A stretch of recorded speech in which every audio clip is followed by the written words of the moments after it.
رب اعوذ بک من همزات الشیاطین واعوذ بک رب ان یحضرون بسم اللہ الرحمن الرحیم الحمد للہ وسلام علی عبادہ الذین اصطفى ولعنۃ الدائمۃ الباقیۃ علی اعدائهم اجمعین الی قیام یوم الدین اما بعد فقد قال الحکیم بسم اللہ الرحمن الرحیم واتقوا اللہ الذی الیہ تحشرون۔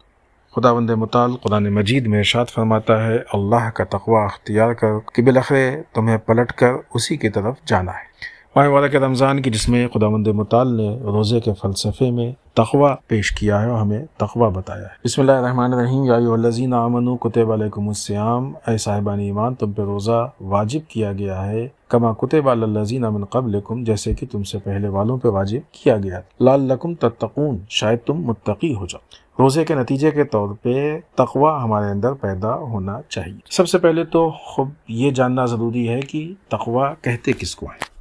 انسان منیمم تقوی، کم سے کم تقوی یہ ہے کہ انسان واجبات پہ عمل کرے اور حرام چیزوں سے اپنے آپ کو بچا لے۔ حد اقل تقوی ہے۔ جہاں واجبات کی بات ہوتی ہے وہاں پہ عموماً ہم لوگ جو مشہور واجبات ہیں اور خاص کر کے جو فروع دین دس عدد مشہور ہیں، ہمارا ذہن ان کی طرف جاتا ہے اور ہم انہی کو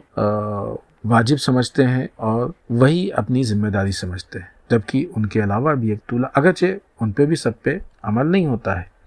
لیکن اس کے علاوہ بھی بہت ساری چیزیں ہیں کہ جو واجبات کی فہرست میں ہیں، جیسے حق کی حمایت کرنا، باطل کی مخالفت، ظلم کے خلاف آواز اٹھانا، مظلوم کی حمایت کرنا، یہ ساری چیزیں انسان کے لیے واجبات میں سے ہیں کہ جس پہ عمل کرنا ضروری ہے۔ لہذا کم سے کم تقوی یہ ہے کہ انسان جو بھی اس پہ واجب کیا گیا ہے سارے واجبات پہ عمل کر لے، اور جو چیزیں بھی حرام ہیں ہر حرام سے اپنے آپ کو محفوظ کر لے۔ یہ انسان کی زندگی اور بنیادی چیز ہے، یہ بیسک ذمہ داری ہے، کیونکہ انسان اگر کبھی بھی واجب کو ترک کرتا ہے تب بھی گنہگار ہے، اور کسی حرام میں مبتلا ہوتا ہے تب بھی گنہگار ہے۔ لہذا کم سے کم اتنا تو انسان کو کرنا ہی کرنا ہے، یا دوسرے الفاظ میں یہ کہا جائے کہ کم سے کم انسان کو بیسک متقی تو ہونا ہی ہونا ہے، اس سے کم اس کے اختیار میں ہے ہی نہیں۔ اگر ہم مزید تقوی کے بارے میں اور بہتر طریقے سے جاننا چاہتے ہیں تو مولا کائنات حضرت علی بن ابی طالب علیہ الصلوۃ والسلام کا مشہور خطبہ متقین نہج البلاغہ میں موجود ہے،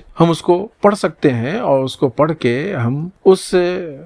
خطبے کے مطابق، یا یوں کہا جائے کہ ہمارا مولا جن کو ہم مولائے متقیان کہتے ہیں، امام المتقین کہتے ہیں، وہ ہم کو کس شکل میں دیکھنا چاہتا ہے ہم اپنے آپ کو اس شکل کی طرف لے جا سکتے ہیں۔ لہذا قرآن مجید میں خداوند متعال نے ہم کو حکم دیا واتقوا اللہ، اللہ کا تقوی اختیار کرو، وَإِلَيْهِ تُحْشَرُونَ، اور تم کو پلٹ کے اسی کی طرف جانا، یعنی تمہارا حشر و نشر، تمہارا حساب و کتاب۔ انسان اس کی ڈیوٹیز پہ عمل کرتا ہے جس کو حساب دینا ہے، اس کی دی ہوئی ذمہ داریوں پہ عمل کرنا ہے جس کے سامنے جا کے حساب دینا ہے۔ ہم کو لوٹ کے اللہ کے سامنے حساب دینا ہے، تو ہم کسی دوسرے کی ذمہ داریوں پہ کیوں عمل کریں؟ دوسرا مسئلہ یہاں پہ جو سامنے آتا ہے وہ یہ کہ جب انسان اللہ کے تقوی کو اختیار کرے گا تو دوسرے الفاظ میں یعنی اللہ کے نظام کو اپنائے گا، نظام پروردگار کو اپنائے گا، الہی سسٹم کو اپنائے گا۔ جب انسان اللہ کے نظام پروردگار کو اپنائے گا تو یعنی ایک دیندار شکل پیدا ہوگی۔ دنیا میں خاص کر کے اورینٹلزم جیسے تحریکوں نے دینداروں کے سامنے اس بات کو مشہور کیا، یا لوگوں کے سامنے مشہور کیا ہے، اس بات کو لوگوں کے ذہن میں بٹھایا ہے کہ جب انسان دین پہ عمل کرتا ہے تو معاشرے میں اس کی بہت زیادہ ویلو یا عزت نہیں ہوتی ہے، جو کہ ایک بہت بڑا جھوٹ ہے، غلط ہے۔ در واقع معاشرے میں عزت ہی ان لوگوں کی ہوتی ہے کہ جو دیندار ہوتے ہیں، اور لوگوں کو انہی پہ بھروسہ ہوتا ہے اور ان کے اوپر یقین ہوتا ہے، ان کی امانت داری پہ بھروسہ ہوتا ہے۔ اور آج کے اس زمانے میں ماحول میں تو یہ بات بہت واضح ہمارے سامنے آ چکی ہے کہ جہاں پہ پوری دنیا کے بے دین ایک طرف جمع ہو گئے، اور وہاں پہ وہ کہ جو دین کا پرچم لے کے آگے بڑھے تھے، آج وہ لوگ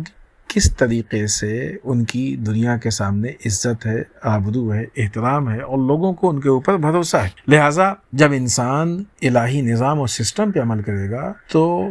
دنیا کے سامنے اس کی عزت ہوگی، دنیا کے سامنے اس کی ویلو ہوگی، دنیا اور کوئی بھی اس کی عزت اور ویلو کو کم نہیں کر سکتا۔ پوری دنیا کے بے دین باطل لوگوں نے مل کے کوشش کی تھی کہ ان دین کے نمائندوں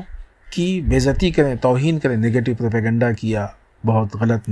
فالس نیوز جو ہے لوگوں کے سامنے پیش کی، ساری کوششیں کر کے تھک گئے، لیکن کوئی بھی کوشش کامیاب نہیں ہو سکی۔ اللہ جس کو عزت دینا چاہتا ہے وہی صاحب عزت ہوتا ہے۔ لہٰذا قرآن مجید ہم سے وعدہ کرتا ہے کہ ان اکرمکم عند اللہ اتقاکم، بے شک تم میں سے اللہ کے نزدیک زیادہ محترم وہی ہے کہ جو زیادہ پرہیزگار ہے، جس میں تقوی زیادہ۔ لہٰذا اگر ہم کو عزت اختیار کرنی ہے، اپنانی ہے، رسپیکٹ چاہیے ہم کو، تو ہم اللہ کے تقوی کو اختیار کریں۔ دنیا چاہیے تو اللہ کے تقوی کو اختیار کریں، اور آخرت چاہیے تو اللہ کے تقوی کو اختیار کریں۔ ماہ والے کے رمضان بہترین فرصت، بہترین موقع ہے کہ ہم اللہ کے تقوی کو اختیار کر سکیں اور پریکٹس کر سکیں اللہ کے تقوی کو اختیار کرنے کی۔ والسلام علیکم ورحمۃ اللہ۔